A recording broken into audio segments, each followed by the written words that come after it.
All right. Shabbat Shalom.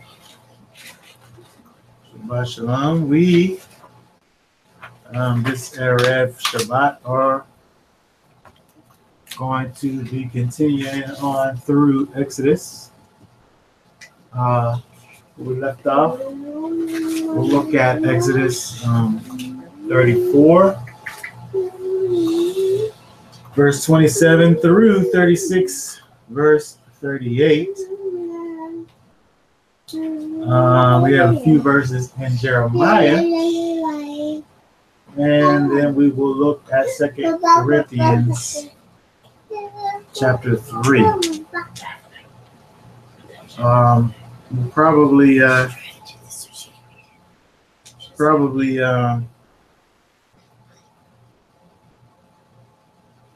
just look over some key points in Exodus, and then move forward from there. I wanted to start off in Exodus. We can read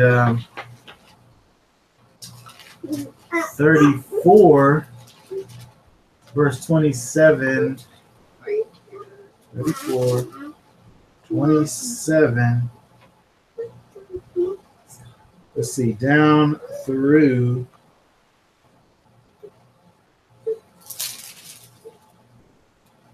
the end of the chapter, 35. Can you read that? Me? Yeah. And Elohim said unto Moses, Write thou these words, for after the tenor of these words I have made a covenant with thee and with Israel. And he was there with Elohim 40 days and 40 nights. He did neither eat bread nor drink water, and we wrote upon the tables the words of the covenant, the 10 commandments. And it came to pass, when Moses came down from Mount Sinai with the 2 tables of testimony in Moses' hand, when he came down from the mount, that Moses wist not that the skin of his face shone while he talked with them. And when Aaron and all the children of Israel saw Moses, behold, the skin of his face shone, and they were afraid to come nigh him. And Moses called unto them, and Aaron and all the rulers of the congregation returned unto him, and Moses talked with him. And afterward all the children of Israel came nigh, and he gave them in commandment all that Elohim had spoken with him in Mount Sinai. Until Moses had done speaking with them, he put a veil on his face. But when Moses went in before Elohim to speak with him, he took the veil off until he came out. And he came out and spoke unto the children of Israel that which he was commanded. And the children of Israel saw the face of Moses, that the skin of Moses' face shone. And Moses put the veil upon his face again until he went in to speak with him.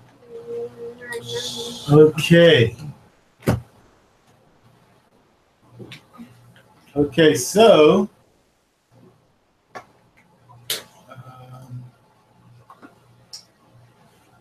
when we look here back at 27, where it says, Then Yahweh said to Moses, Write down write down these words. 34:27. Write thou these words. That word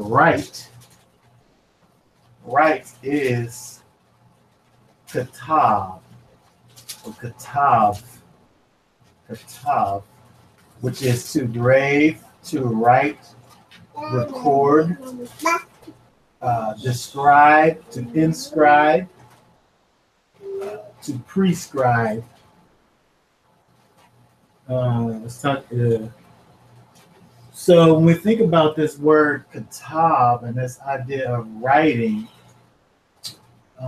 or engraving something, or writing it down, or inscribing something, or recording something,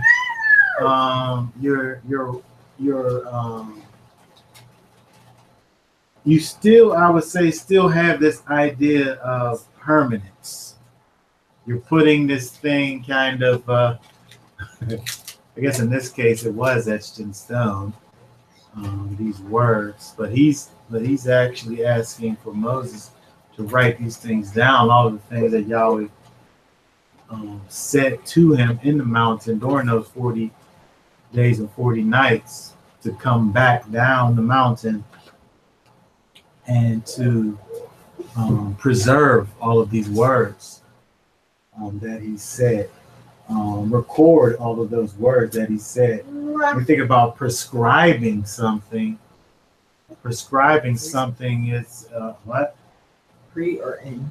Well, there's inscribing, but prescribing is also. Is that to tell somebody to? Is prescribing telling somebody to write, or what is that? Well, if I'm prescribing something, right? Just think about how you get a prescription for something. As you're writing down something, kind of. We think of it nowadays, with drugs or whatever, but they're writing down something for you to take and go and give to somebody else, right? So they put down these instructions, they put down these kind of the specifics on the thing that you need, and then you take that thing and then you give it to someone else, right? So when we think about, what this was, which was the actual commandments of Yahweh, he's giving them, he's writing these things down, not just for his own purposes, but this is for all of Israel. This is for all of the people, right? So this is so that this thing can be continued on throughout the generations. So even still, when we look at this idea, what's going on here, this old covenant that was made, we talk about the fact that this was written in stone. It was written in stone, but we still need to think about this idea of this thing, being this thing that there's permanence. There is a permanence that's attached to, these commands, to these instructions that Yahweh's given. He doesn't want these things that Yahweh doesn't want these things that he's given to Moses to be forgotten, right? So he's telling them to write down these words. It don't take that long for somebody to forget something if it's not written down somewhere. It doesn't. I mean, if you give someone directions or whatever and they don't write it down, it's easy for them to forget. Right, exactly. And especially when we look at, 40 days and 40 nights of this. It says that he didn't have to eat or drink. I wonder, did he sleep? Yeah, I mean, if you are to the place where you don't need food or drink. I wonder, are you also at the place where you don't even need sleep?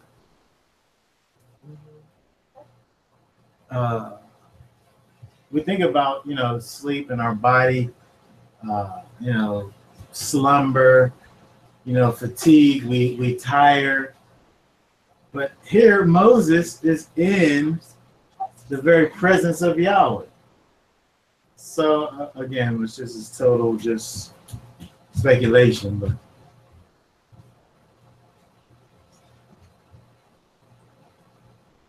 I can imagine Moses getting tired in the presence of Yahweh. Okay, so unless he put him to sleep. Well, yeah. Unless you had that whole thing like what happened with Abraham whenever he got put into a trance. Whatever Yahweh made the covenant with Abraham, and then yes, he put him to sleep. But here it doesn't talk about sleep. It just talks about him being here in this place 40 days and 40 nights without food or water. I think the water thing is probably more significant than the food. Right. People fast all the time for, with food. But water, like we need what? How long does a human body go without drinking water? Right. A couple of days at the most. Get dehydrated. But I would say 2 or 3. Okay, 2 or 3 days. This he said. So we have to me, when I think about it, the fact that he went 40 days and 40 nights without food or water just lets me know that Yahweh was sustaining him at that time. And I don't know why sleep wouldn't be part of that, but again, it doesn't mention that. Okay, so it says, write down these words, for in accordance with these words have I made a covenant with you. What did yours say? Yours said 27. After the tenor of. Yours said after the tenor of.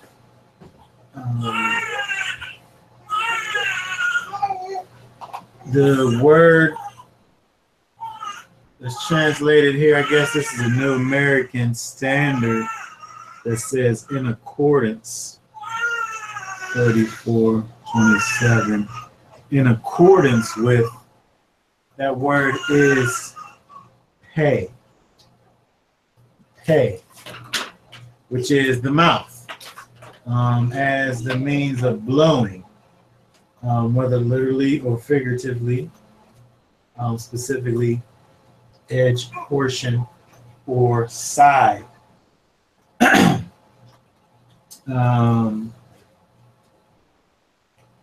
Translated in words like sentence, skirt, speech, spoken, talk, tenor, eat. We think about the fact that these words, the things that Yahweh said, which ended up being the commandments of Yahweh, the 10 commandments, the 10 commandments included. Those words, Yahweh's covenant, the covenant that Yahweh made was according to these words.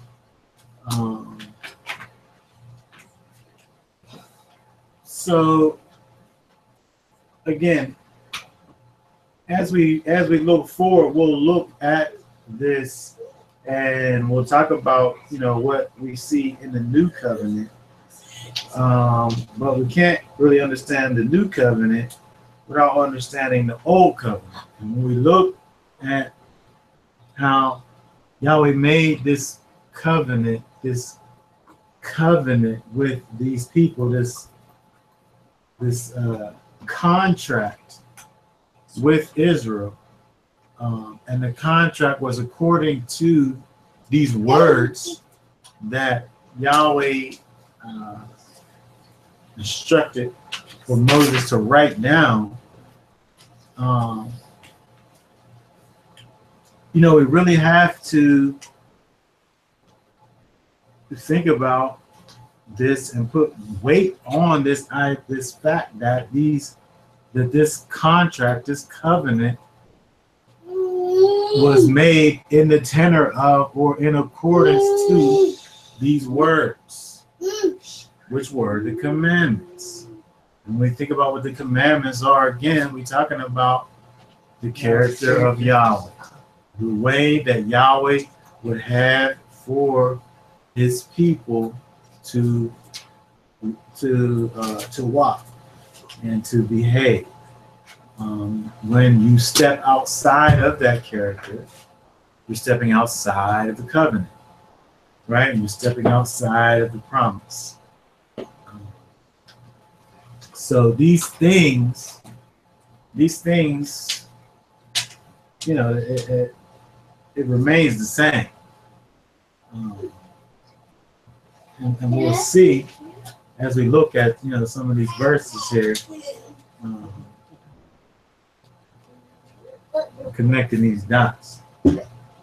But we see that with this covenant, this old covenant that Yahweh wanted to make, there was a type of permanence connected with it. He wanted it to be written down, engraved,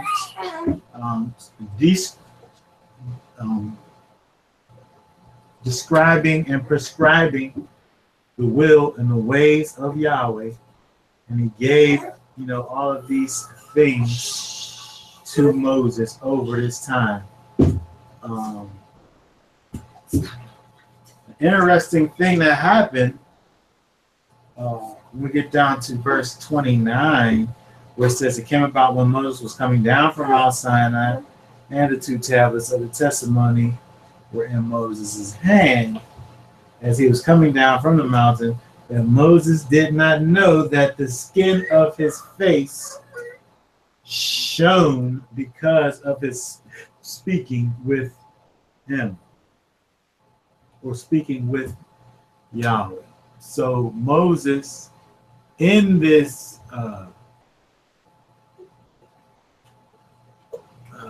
40-day and 40-night period that he spent in the presence of Yahweh, caused for his face to shine.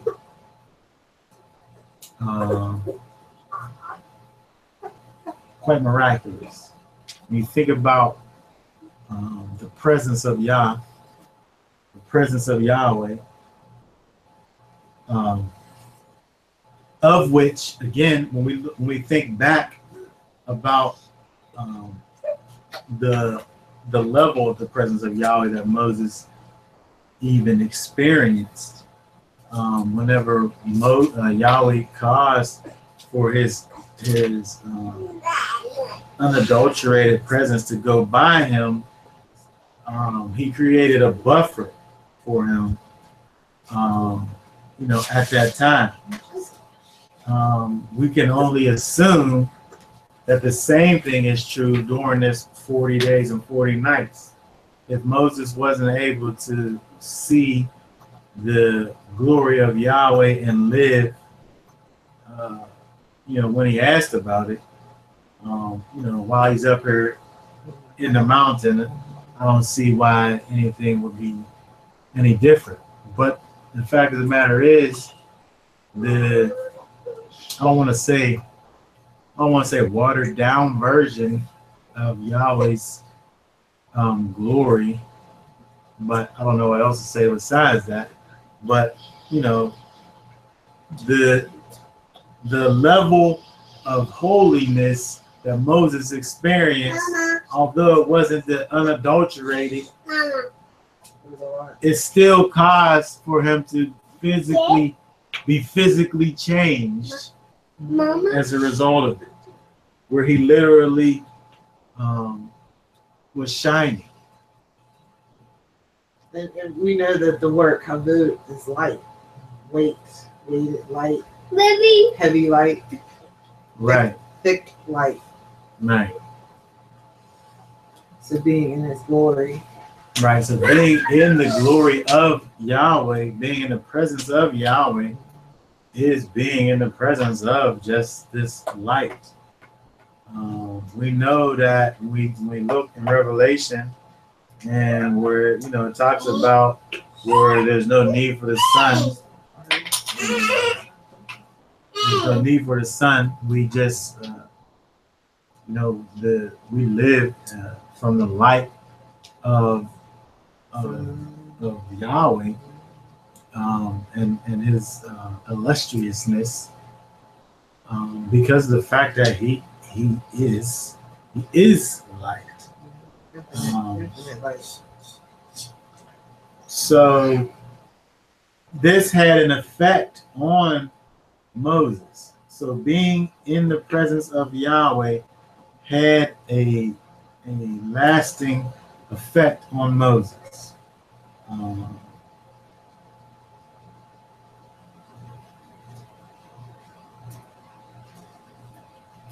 When we look at, it's just, to me, it's like the people, you can already tell that they weren't right because they didn't want to see the gloriousness or whatever. Right, and they were afraid. It was like too much for them. They were afraid to come near Him. That just sounds like some demons, right? Demons are the ones that are going to tremble, right? That's exactly what I was thinking about, the fact that Yahweh dealt with Moses, and He dealt with him in such a way that it caused for him to literally, his countenance literally to change. And that change became fearful for those that looked upon Moses after the fact. They were scared. They became afraid. And I think the reason they became afraid is because they had darkness in them. They didn't want that to come out. Or whatever, get destroyed because of it. Well, when you think about it, they were all wicked. Yeah. They were all wicked because they all died. They all died in the wilderness because they were all wicked. Right? So it leaves it open there. It says that they were afraid. And to me, I feel like when it says that, it causes me to think that the majority of the people were afraid. But I can't imagine Joshua being afraid. Right? I think that the idea that you said, I think is right. The fear, because they were literally afraid. That word is Yahweh, which means to fear, to frighten, affright, to dread, fear, tremble. We're talking about Moses, right?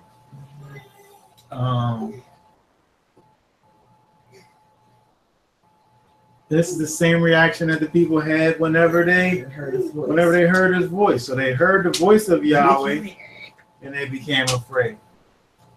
They saw the effects of Yahweh's holiness on his prophet Moses, and they were also afraid.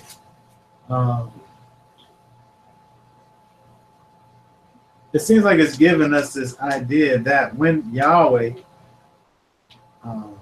has an effect on you, it causes people, right, to look at you differently. It causes people to shy away. They don't want to be around you because Yahweh has had an effect on you, because Yahweh has changed you. This is something that it comes with the territory. This is what this life is. When Yahweh has a transformative effect on you, it causes those who he didn't have an effect on to fall away, right? If darkness cannot be in the presence of light. Darkness can't be in the presence of light. And it doesn't want to be. It can't exist in the presence of light, right? It gets canceled out. So, this is what we're talking about here. And we look and see a clear picture of Moses who in the presence of Yahweh, he went before the Most High and literally, was adopted or transformed in ways to emulate the character of Yahweh. And the people was afraid of this, right? They could not come near him. So Moses had to cover his face. He had to. That kind of reminds me of Yeshua when he was walking the earth. How the demons knew who he was. And they was all calling out, and he was telling them to be quiet. So, in a way, he kind of covered up who he was a little bit. But well, I would say a lot of it. Yeah. Right. The whole thing, the whole concept of Yeshua even being in the flesh was Moses with a veil on his face. Yeah. Right. He spent his whole ministry going around and doing all these miracles. And but at the same time, even though he was doing a lot, at the same time you see a lot of times where he was, telling people, look, it's not my time. Don't tell nobody, what happened. And then certain situations come about and he has to do some supernatural escape moves. Because of the crowds and so on and so forth, which, really is this kind of a type of veiling, a type of not really showing. So Moses, now we see Moses is transformed. He's transformed where now he's shining. He's transformed and he's now kind of in this way that some presume that the original man and the original woman were prior to the fall in regards to their shininess, right? Because of that direct connection that they had with the presence of Yahweh. So now we have Moses here in the presence of Yahweh. And what is the result? The shininess. Right? So, but the point is that we see this transformation that's happening, but then the people who aren't ready for it, they need for that to be covered up. Right? They don't want the unadulterated.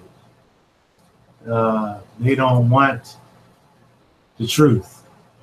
They would rather accept a lie.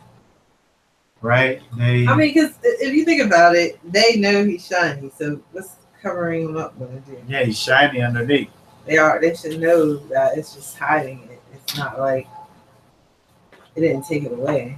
No, just covering up the truth. Right? They can't accept the truth. They can't accept it. They'd rather accept a lie.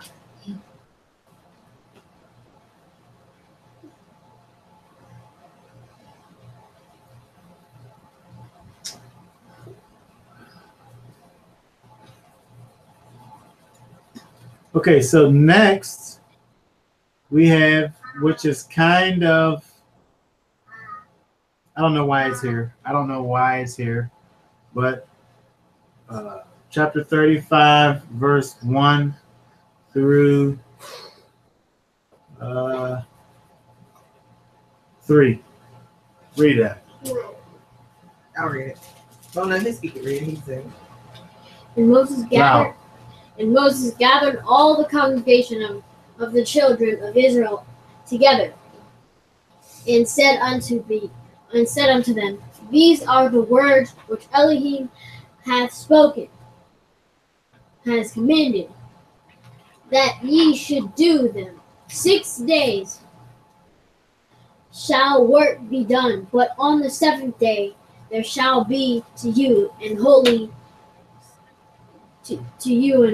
day, a Sabbath of rest to Elohim. Whosoever doeth work therein shall be put to death. Ye shall kindle no fire throughout your habitations upon the Sabbath day. Okay, so we have this this injection, this kind of thing that seems kind of parenthetical, where it's not necessarily connected to what just happened, and it's not connected to what comes after it. They begin after this, starting with verse 4, going down to deal with the tabernacle and all of that.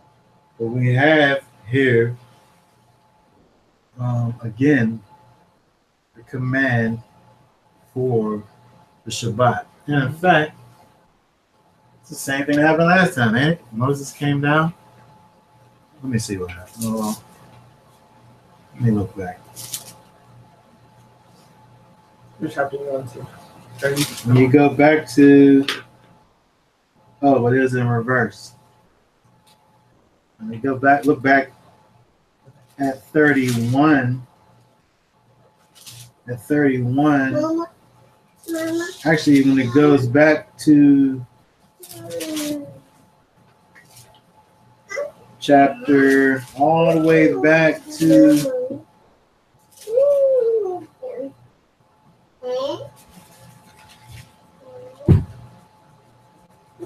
all the way back to 25, where it starts talking about all of the different furniture parts, and it goes through all of the different furniture parts for the tabernacle, all of the construction for the tabernacle, and then it ends off with the Sabbath, and then here it begins with the Sabbath, and then also talks about this idea of kindling the fire on the Shabbat, and also the death sentence that goes along with the breaking of the Sabbath. So if anything, we can see the importance of Shabbat.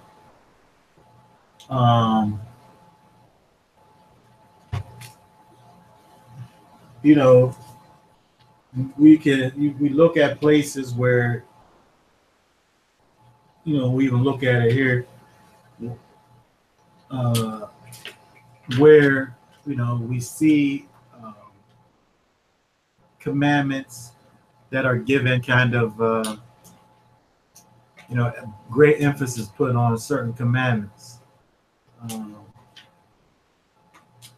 We don't really see that with the Shabbat, apart from the fact that it's repeated so many times, and the fact that it's that we have this death penalty that's attached to it. So it is one of those things, really, where you have to look at it and treat it with as it's important, the Shabbat, right? That's the thing that people don't want to do. And when you look at people who say they are followers of the Elohim of Abraham, Isaac, and Jacob, the God of the Bible, the majority of those people don't keep the Shabbat. They don't honor the Shabbat because they want to connect it to. They have kind of this dispensational thinking and want to connect it to the so-called Jews, and they want to connect it to the old covenant. But the amount of times that this particular command is brought up, gives me enough reason to put great emphasis on today. Besides the fact that I recognize that it's actually for me, right? It helps me. It's a gift to me. It's not something that's grievous. It's something that I look forward to.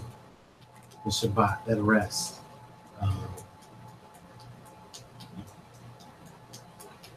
But I'll keep going here. The other thing I wanted to look at is in verse.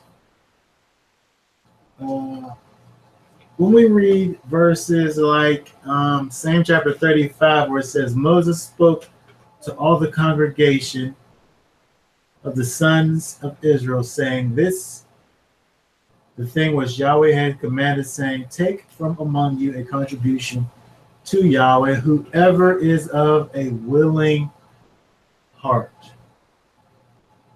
Whoever's of a willing heart. And then it goes through all of the things that it actually is wanting. Then we go down to verse 20. Then all the congregation of the sons of Israel departed from Moses' presence, everyone whose heart stirred him, and everyone whose spirit moved him, came and brought Yahweh's contributions for the work of the tent of meeting, and for all its service, and for the holy garments. When we look at this idea of creating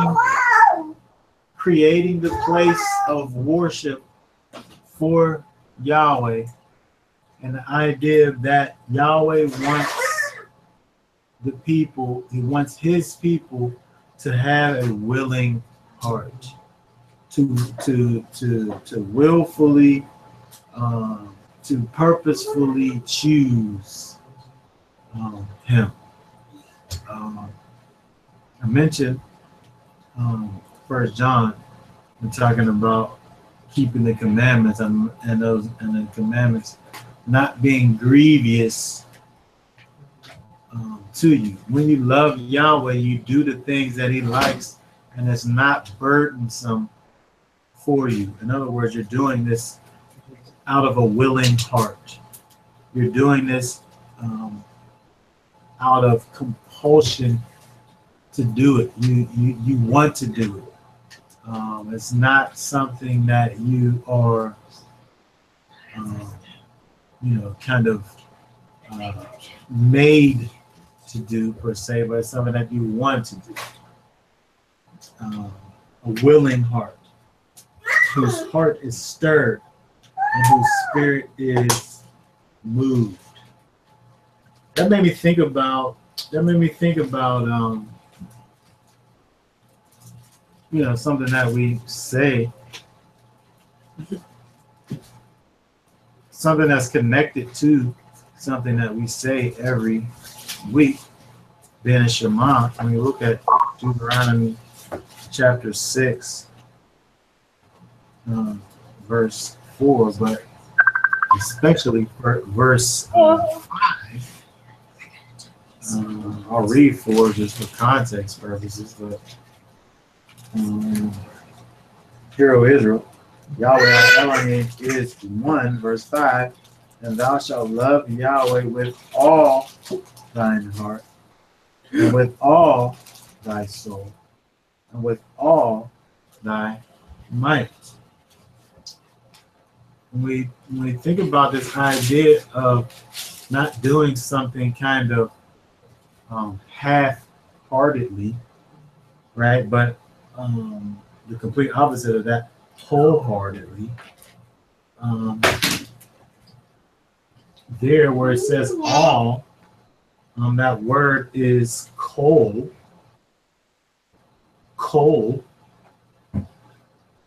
which literally means whole or all or every or all together, right? It literally means all. It literally means the whole thing, right? So Yahweh is asking for us to love him wholly, not holy like Holy, but holy like WHOL. With everything. Y. EY. I don't know. It's wrong. Okay, but the point is, he wants all of that, right? And so, if you're doing it because, somebody said to do it, that's not doing it with all of your heart, right? That's doing it with some of your heart, because some of your heart don't really want to do it, right? That's not doing it. People do what they want to do. People do what they want to do, but Yahweh don't want that. That's the whole thing. Yahweh don't want for you to just do whatever you want to do. Right. Yahweh don't want for you to be out here and moving half-heartedly, right? He wants for you to be moving wholeheartedly, right? With all of your heart, right? Doing the things that he would have for you to do with a willing heart, not begrudgingly, right? Not even because you feel like you're going to get punished if you don't do it. People, like when they go to those profit places, well, I just know of like they're looking for something in return. Like, what you mean, like them televangelists? Yeah, like they'll say, like, if you give a contribution of such and such, you'll get such and such will happen for you. And then the measure of your offering, I guess it's like the return on it depends on how big the offering is. So if you give a little offering, then that means you want a little blessing. If you give a bigger offering, then that means you want a bigger blessing. Yeah. But that's what our culture has turned it into. The whole thought process of giving it so that you can But how am get I something back from it instead right. of it being like just the sake of giving it to Yahweh. Right. And you don't even have to see the return necessarily, but you know that that's what who you gave it to. When we think about these people who, they sit up here and they expose these people for frauds, but they're sitting up here kind of capitalizing off of these people who, their whole motivation is really selfish. I need this, so I'm gonna go down here and give this, or go and talk to this person so they can sit up here and do this for me. But when we think about this whole idea of loving Yahweh with your whole heart and giving to Yahweh wholeheartedly and with a willing heart, because of the fact that your heart has been stirred, that's what Yahweh wants, right? I think about this whole idea of kind of convincing people to live right. I can't convince nobody to live right. If I can't talk to you about the Most High and who He is and what He came to do for you, and that stir your heart up, then I guess your heart ain't gonna be stirred up. You know what I mean? Because I was talking to somebody today, and when you think about, what this thing that we call Christianity has really turned into, it's very emotionally driven, and people get into these kind of emotional frenzies, right? But there's no real substance. There's no real substance, right? So when you face your adversities, when you face your trials and your tribulations, everything just falls apart because of the fact that you did never come to Yahweh wholeheartedly to begin with. You did never come to the Father based on your heart being stirred. You came based on some physical thing that was connected to your flesh. You gave an offering because you wanted some return. It's like somebody, it's a stock. Yeah. It's a spiritual stock market. I'm gonna give so I can get really the way they treat it. Something in return. I mean, I should have say give and it'll be given back to you. But is that the thought process? There's no it's not like a one-to-one, or there's no formula. You know what I mean? It's you do reap what you sow. You reap what you sow, but you're not. These people, and that's why I said the profit places, because it's a profit places that actually. Yeah, well, yeah. I mean, it'll be a profit test. Normally, there's a profit test or something. If you give so much, you'll reap so much. Right.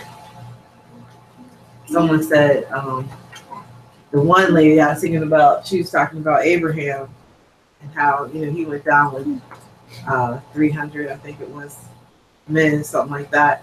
So she said, if you gave the offering that was the amount of men that went down, you would bring back so many fold, like how he brought back.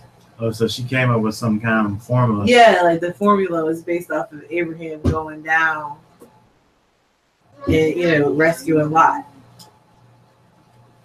But I mean, if you're giving according to that type of a thing, that's not really what he's looking for. No, and it's not based on that stirring of the heart. It's based on some carnal request or some carnal desire that that's on the inside of you. Look at Psalms. David had this thing figured out, I think. Look at Psalms 119. We see verses like verse 2, where it says, "Blessed are they," Psalm 119, verse 2. "Blessed are they that keep his testimonies and that seek him with the whole heart." Kol-lecha. That's the whole heart. Not half a heart. Not half-heartedly seeking them. Not seeking them whenever things is bad for you. Not seeking them, after work. Or not seeking them, part-time. But with the whole heart.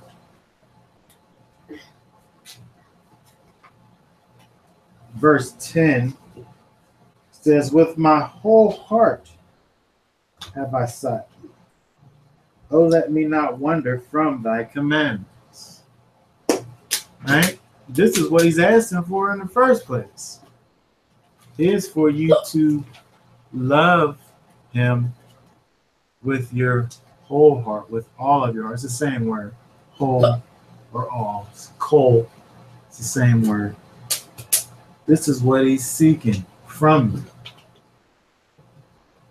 you. When we look at things like what we see in Mark,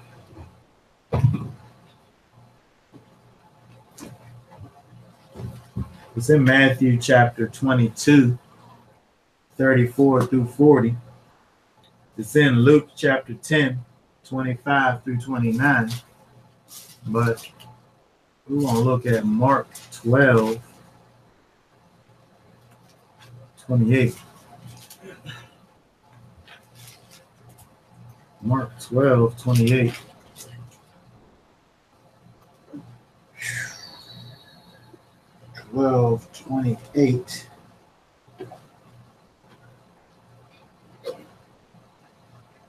Says, and one of the scribes came, and having heard them reasoning together, and perceiving that he had answered them well, asked him, which is the first commandment of all? Yeshua answered him, the first of all the commandments is, hear, O Israel, Yahweh our Elohim is one, and thou shalt love thy Elohim. Thou shalt love Yahweh thy Elohim with all thy heart. This is what we just looked at. And with all thy soul, and with all thy mind, and with all thy strength. This is the first commandment. And the second is like, namely this, thou shalt love thy neighbor as thyself. There is none other commandment greater than these. And the scribe said unto him, well, master, thou hast said the truth. For there is one Elohim, and there is none other but he. And to love him with all the heart, and with all the understanding, and with all the soul, and with all the strength, and to love his neighbor as himself is more than all whole burnt offerings and sacrifices. And when Yeshua saw that he answered discreetly, he said unto him, thou art not far from the kingdom of Elohim. And no man after that durst ask. Oh, wait.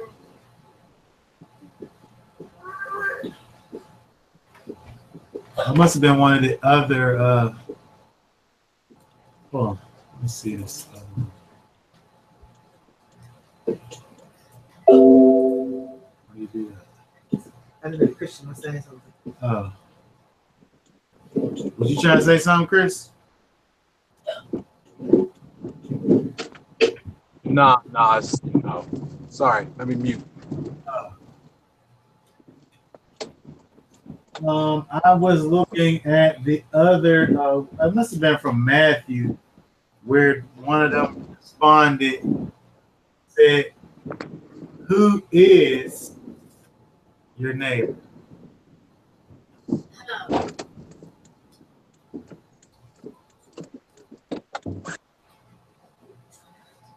One of the other, let me see if it's Matthew 22. Yeah. I guess he said the parable of the Good Samaritan. Yeah. You know his Bible. He's starting to get to know it. Starting to. Matthew 22.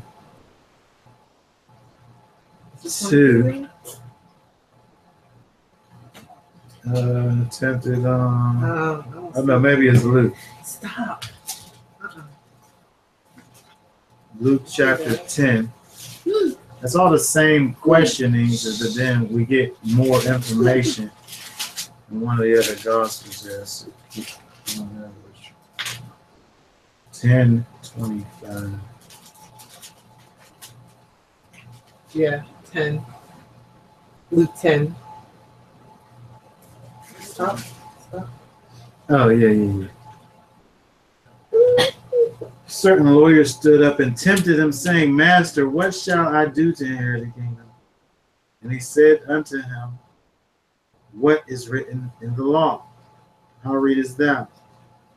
And he answered, said, thou shalt love Yahweh, thy Elohim, with all thy heart, with all thy soul, with all thy strength, and with all thy mind, and thy neighbor as thyself. And he said unto him, thou hast said right, this do, and thou shalt live. But he, willing to justify himself, said unto Yeshua, who is my neighbor?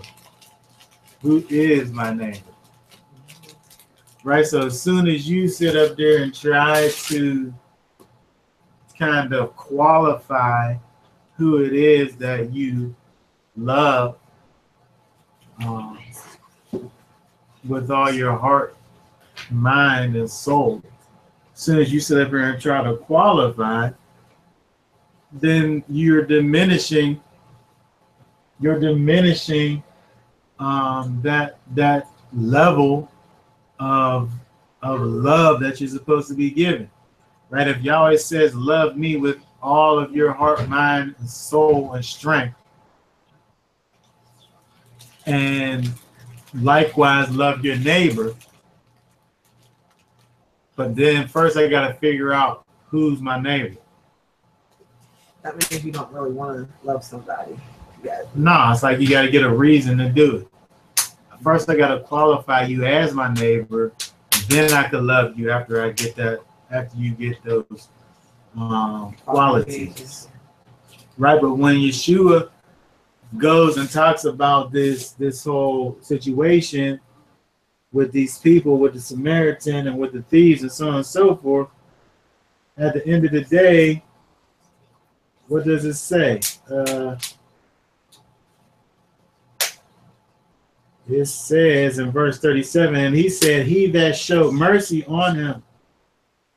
Verse 36. Which now of these three thinkest thou was neighbor unto him that fell among the thieves? And he said, him that showed mercy on him. The one that showed mercy was called the neighbor, right? The one that showed mercy was called the neighbor. So the one that exhibited the character of Yahweh was the neighbor. The one that actually exemplified the characteristics of the Almighty, that one was called the neighbor.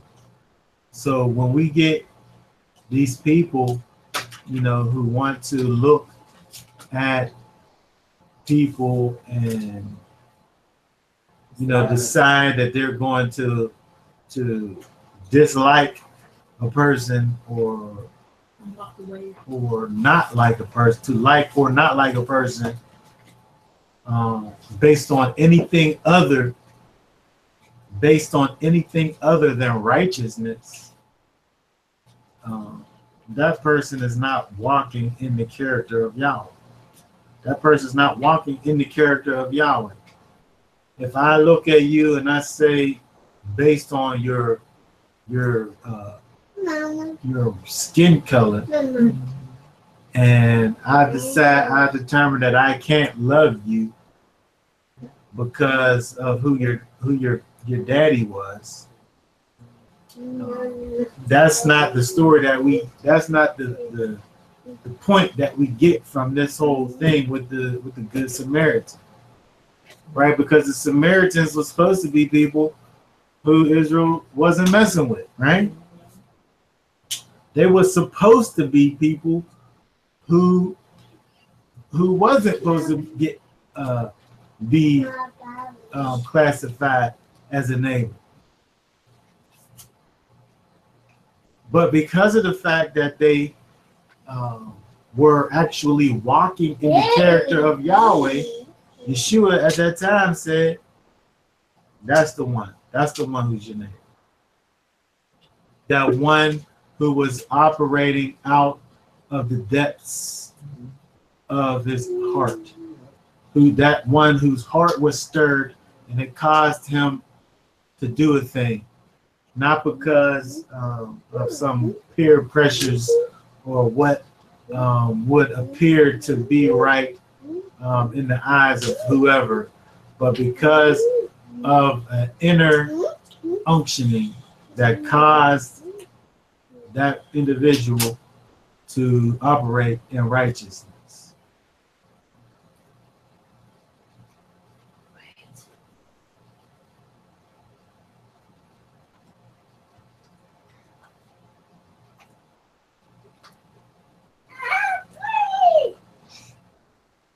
So we see when we look at, these little key words here, when we look back at Exodus, when it's dealing with what Yahweh is requiring of his people for the building of his tabernacle, those that are moved by the Spirit, and those whose heart is stirred within them.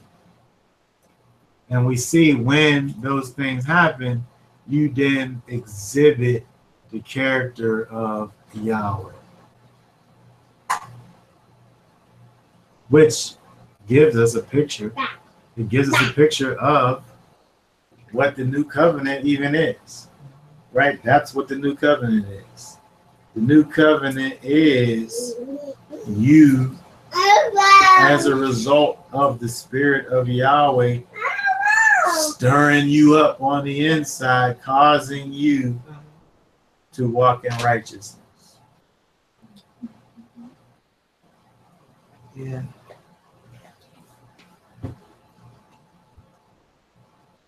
That new covenant is the Spirit of Yahweh coming and dwelling on the inside of you and causing you to deal with people the way that Yahweh would deal with people. Not the way that your carnal mind would have for you to do, but the way that the Spirit of Yahweh will cause for you to do. Right? Yep. Using love and compassion and mercy. Okay, so the rest of Exodus is dealing with the specifics on the construction of the tabernacle. So we can look over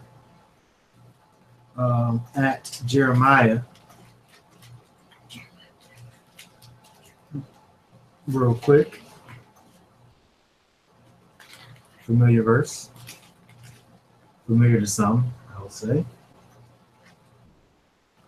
Chapter 31, verses 31 through 40. 31 through 40. Can you read that? There. Go ahead, read it. 31 to 40. Okay. Behold, the days comes, saith Elohim, that I will make a new covenant with the house of Israel and with the house of Judah, not according to the covenant that I made with their fathers in the day that I took them by the hand to bring them out of the land of Egypt, which my covenant they break, although I was an husband unto them, saith Elohim. But this shall be the covenant that I will make with the house of Israel after those days, saith Elohim. That's Yahweh. This is the Lord, Yahweh. Yahweh. I will put my law in their inward parts, and it's in their hearts, and will be their God, and they shall be my people. And they shall teach no more every man his neighbor, and every man his brother, saying, Know Yahweh, For they shall all know me, from the least of them unto the greatest of them, saith Yahweh. For I will forgive their iniquity, and I will remember their sin no more. Thus saith Yahweh, and which giveth the sun for a light by day, and an ordinance of the moon and the stars for a light by night, which divideth the sea when the waves thereof roar. Yahweh of hosts is his name. If those ordinances depart from before me, saith Yahweh, then the seed of Israel also shall cease from being a nation before me forever. Thus saith Yahweh.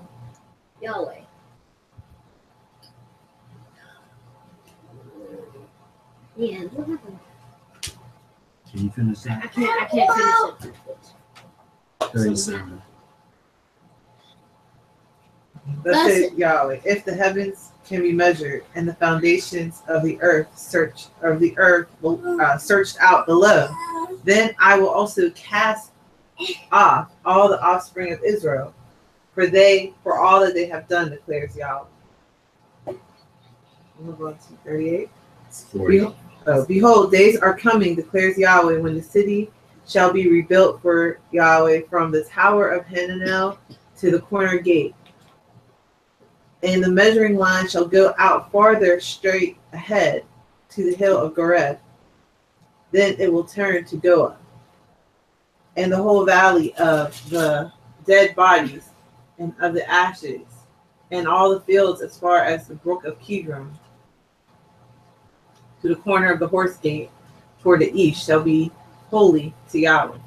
It shall not be plucked up or overthrown anymore forever. Okay, so we see here the prophecy of the new covenant that will come, that will restore the whole house of Israel, Judah and Israel Together. The northern kingdom and the southern kingdom.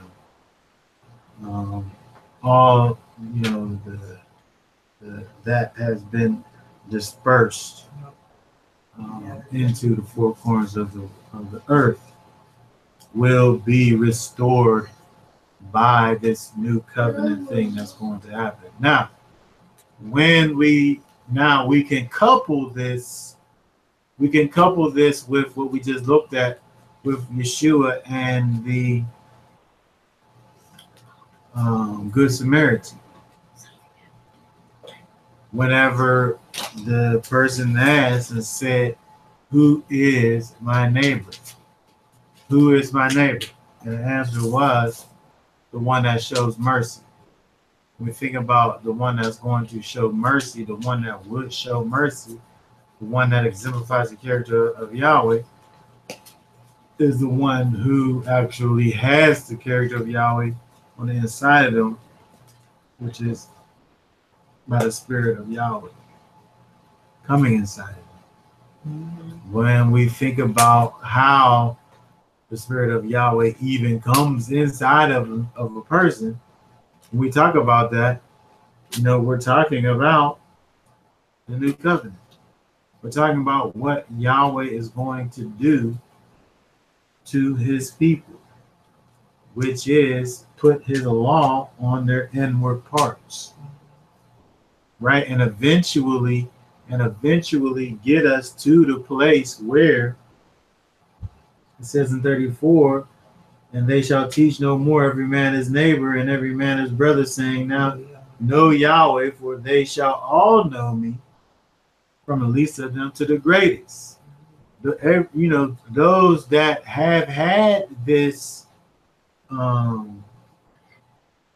spiritual heart transplant will eventually get to the place where they know where they yada Yahweh, to the place where you are one with him, as Yeshua spoke about in John chapter 17 on his last night here on earth. But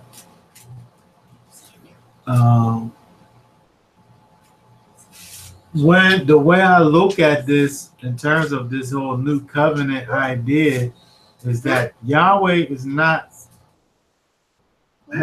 poured out his spirit over here, let's say with the church per se, and that's some other thing that's going on that's separate from what he's describing here in Jeremiah 31:31 through 34.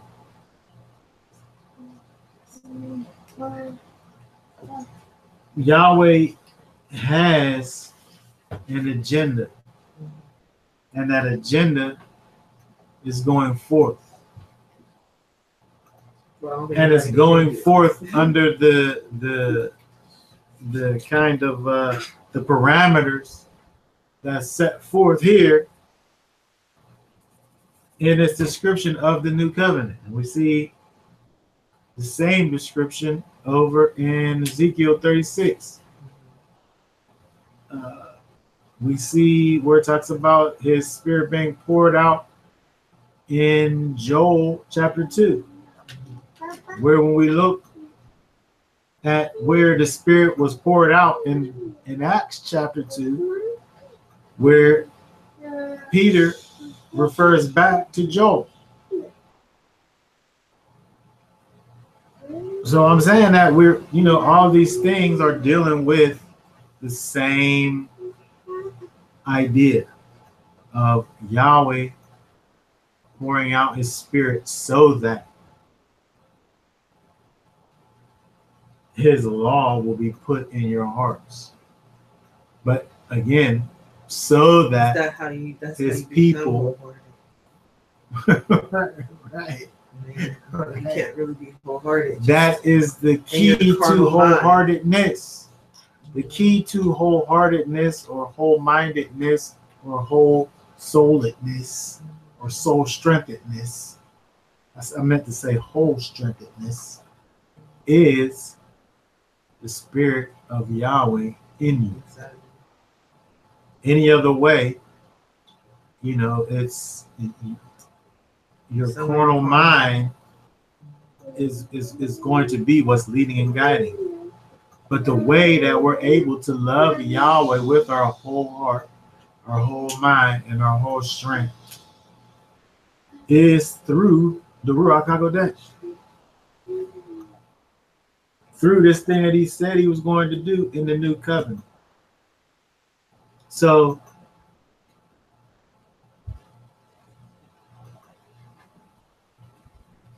we see the new covenant kind of spelled out right there in 31 through 34, and then it deals with the idea that Israel, there will always be a people that is Israel. That's always going to be. He's never going to forsake Israel as a whole. Now, does that mean every single individual that is physically connected to Israel? No, that doesn't mean that. Yeah, it absolutely does not mean that. But there will always be a remnant, and there will always be a representation of Israel, physical Israel, with Yahweh. And just even by doing that, Yahweh keeps his promise by doing that. Just like even when we look back at what just happened with the golden calf situation, Yahweh really would have been just to wipe out all of Israel and start again with Moses, which he essentially he essentially did that with Caleb and and Joshua, where everyone dies off. In that right? generation. Right, right in the generation. But he still keeps it. He's even in what he said he was going to do with Moses, he would have still been keeping his promise to Abraham, by doing that. So, we can't say that because all of Israel is not represented, that the representation that will exist is not sufficient for what y'all. That's just not.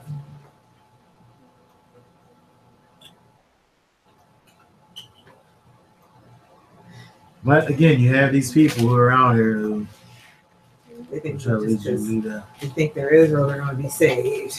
Right, and that's I don't have any choice but. That's a big problem there, because you have those people who are banking on physicality, and by doing that, when they're doing that, those same people, they're not able to love Yahweh with all their heart, mind, and soul, because they're in their flesh. They're in their flesh, and they don't even have that Ruach HaKodesh.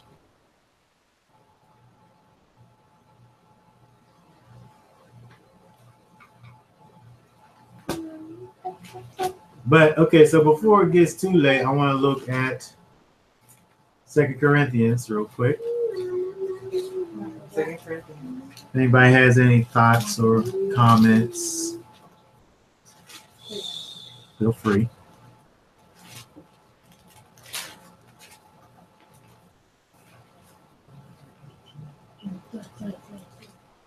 As we turn to 2 Corinthians chapter 3. You read it? Yeah. Oh, yeah. And we beginning to commend, are we beginning to commend ourselves again? Or do we need, as some, letters of commendation to you or from you? You are our letter, written in our hearts and known and read by all men, being manifested that you are a letter of Messiah, or Mashiach, cared for by us, written not with ink, but with the spirit of the living Elohim, not on tablets of stone, but on tablets of human hearts. And such confidence we have through Messiah, or Mashiach, toward Elohim. Not that we are adequate in ourselves to consider anything as coming from ourselves, but our adequacy is from Elohim, who also made us adequate as servants of a new covenant, not of the letter, but of the spirit. For the letter kills, but the spirit gives life. But if the ministry of death and letters engraved on stone came with glory, so that the sons of Israel could not look intently at the face of Moses or Moshe because of the glory of his face, fading as it was, how shall the ministry of the Spirit fail to be even more with glory? For if the ministry of condemnation has glory, much more does the ministry of righteousness abound in glory. For indeed, what had glory in this case has no glory on account of the glory that surpasses it. For if that which fades away was with glory, much more that which remains is with glory. Having therefore such a hope, we use great boldness in our speech, and are not as Moshe, who used to put a veil over his face, that the sons of Israel might not look intently at the end of what was fading away. But their minds were hardened, for until this very day, at the reading of the Old Covenant, the same veil remains unlifted, because it is removed in Mashiach. But to this day, whenever Moshe is read, a veil lies over their heart. But whenever a man turns to Yahweh, the veil is taken away. Now Yahweh is spirit, and where the spirit of Yahweh is, there is liberty. But we all, with unveiled face, beholding as in a mirror the glory of Yahweh, are being transformed into the same image, from glory to glory, just as Yahweh is spirit. Okay, so when we look here at what Paul is talking to the Corinthians here, we see another example of Paul teaching the new covenant. Paul always taught the new covenant. He just didn't say it necessarily. But when you look at what he's actually saying, you see the new covenant, right? When he deals with in verse 2, you are epistles written in our hearts, known and read of all men. For as much as you are manifestly declared to be the epistle of Messiah, ministered by us, written not with ink, but with the Spirit of the living Elohim. You know, this is what the Spirit does in us. The Spirit in us causes us to walk in the character of Yahweh, where someone can look to us and see the character of Yahweh. And then in looking at you and seeing the character of Yahweh in you, cause them to come to the Father. Yep.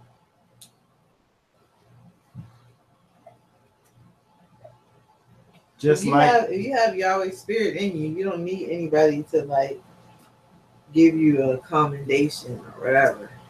You're already it. Like you're the commendation. Like, you don't need, you know. Right. I remember, you know, the Baptist church.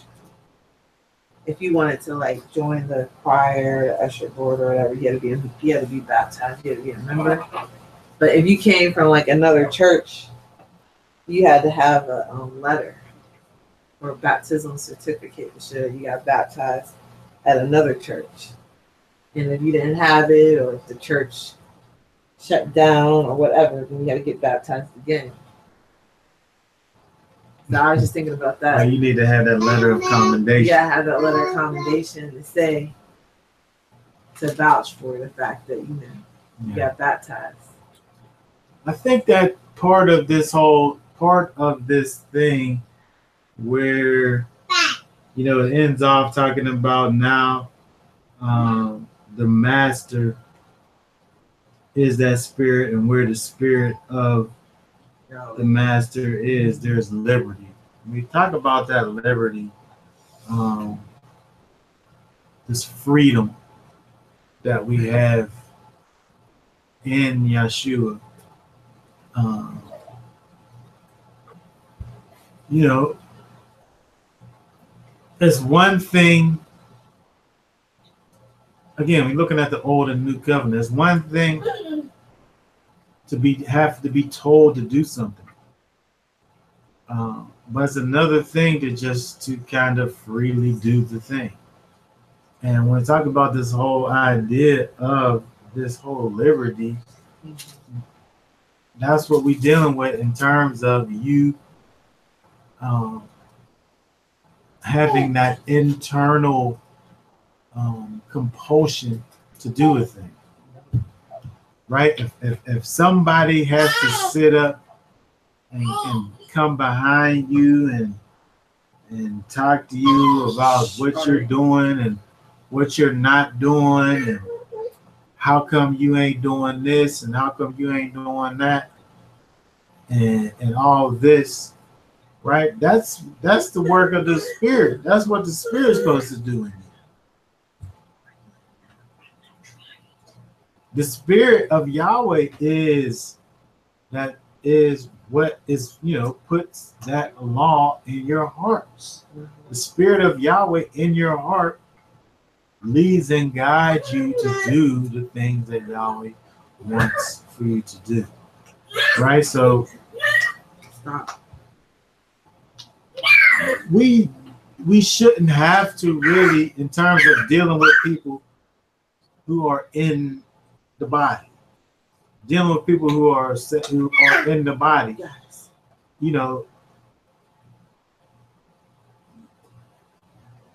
we shouldn't have to be, up on top of each other and, doing the work of the Spirit that the Spirit does. You know what I mean? Yeah. Tracking people down and all of this and being the Sabbath police and all that. Right? That's what the Spirit is supposed to do inside of you. Right? When you step outside of what Yahweh has for you to do, that Spirit is supposed to be checking you. Right? And if it ain't checking you, then that means you don't have it. That means you got some problems. And that needs to be addressed.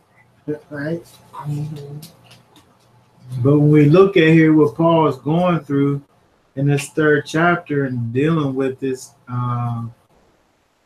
talking about this whole idea of, the people and the new covenant.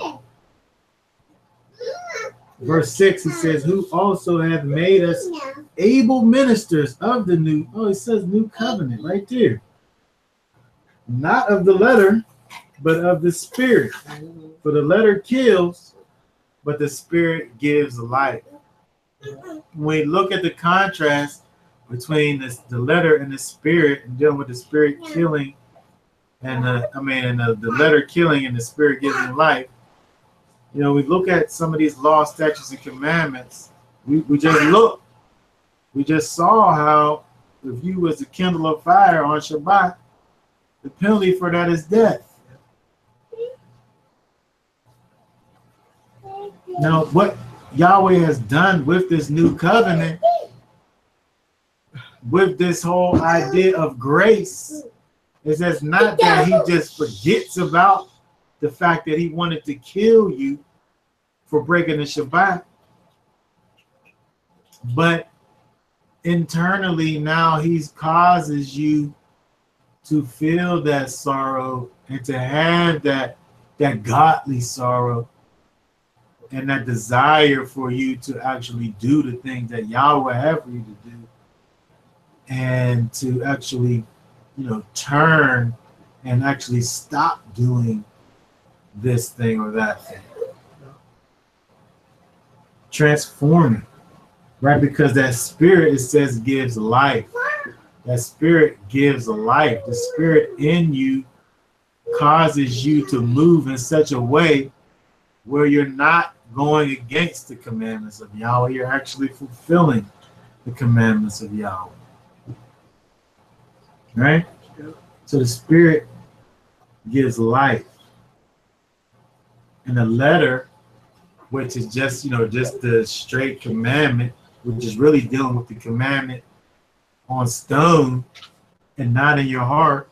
When we have this thing where it's just telling you what to do, where it's not coming from the heart. It's not coming from the inside. Verse 9, for if the ministration of condemnation be glory, much more doth the ministration of righteousness exceed in glory.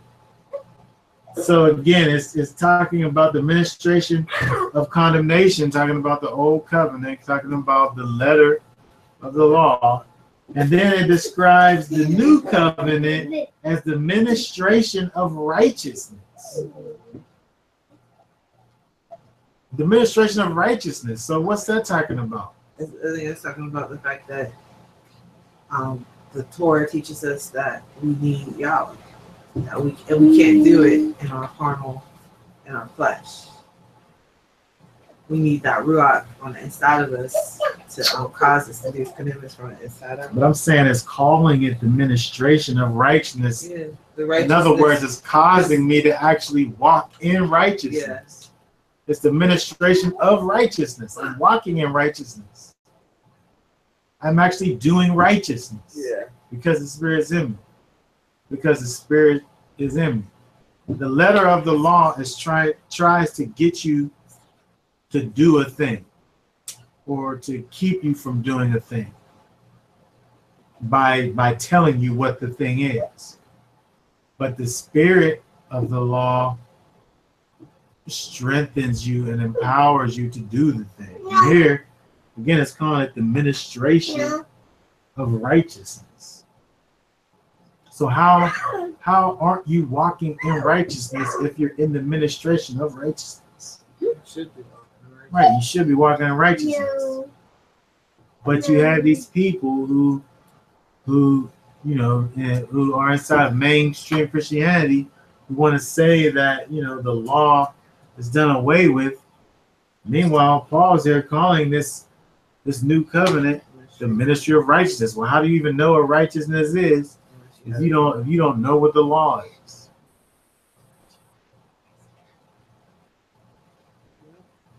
You can't know it.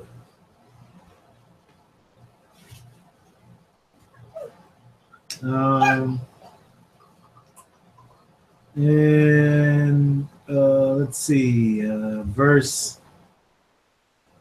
12. Looking at 14, but I want to start at 12. Seeing then that we have such hope, we use great plainness of speech, and not as Moses, which put a veil over his face, that the children of Israel could not steadfastly look to the end of that which is abolished, but their minds were blinded. For until this day remains the same veil, untaken away in the reading of the Old Testament, which veil is done away in Messiah. So apart from Messiah, the veil is not taken away. Apart from Messiah, you're still in that ministration of death. Apart from Messiah, you're not able to experience this whole idea of liberty and freedom and life in the Spirit, because you're without Messiah, right? It says that Messiah, the veil is done away, the veil is removed by Messiah. So without Messiah, the veil is still there. In other words, you're not able to see the character of Yahweh. You're not able to appreciate and experience the character of Yahweh because the veil's there covering it.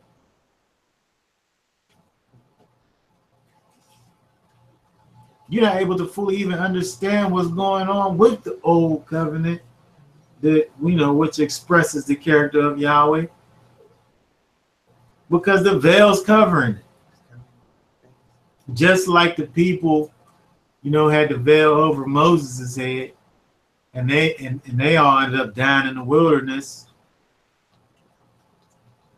because of their wickedness, because of their sin, because of their separation from the character of Yahweh. We got to get connected to the character of Yahweh. The only way we do that is through Messiah, through Yeshua, who removes that veil. Yeah. It says in verse 15, but even unto this day, when Moses is read, the veil is upon their hearts. The veil is still upon these people's hearts, right? Outside of Messiah. Right?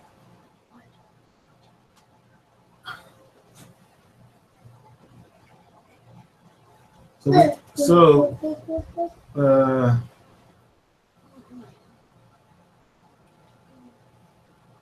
have to be able to experience a genuine conversion experience, which, brings about this removal of the veil, this removal of that which blocks the character and power of Yahweh, which blocks his light, right? Until we are able to truly experience Yeshua and understand what it is he has done for us and accept that thing that he has done for us and have that real relationship with him and allow him to transform us from the inside out.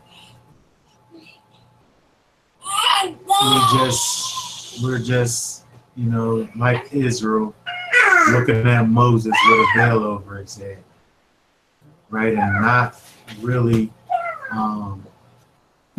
receiving, that light that he has, for us to receive.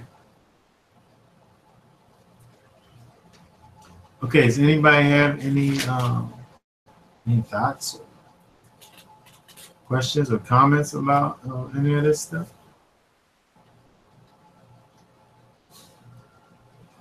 You have any thoughts?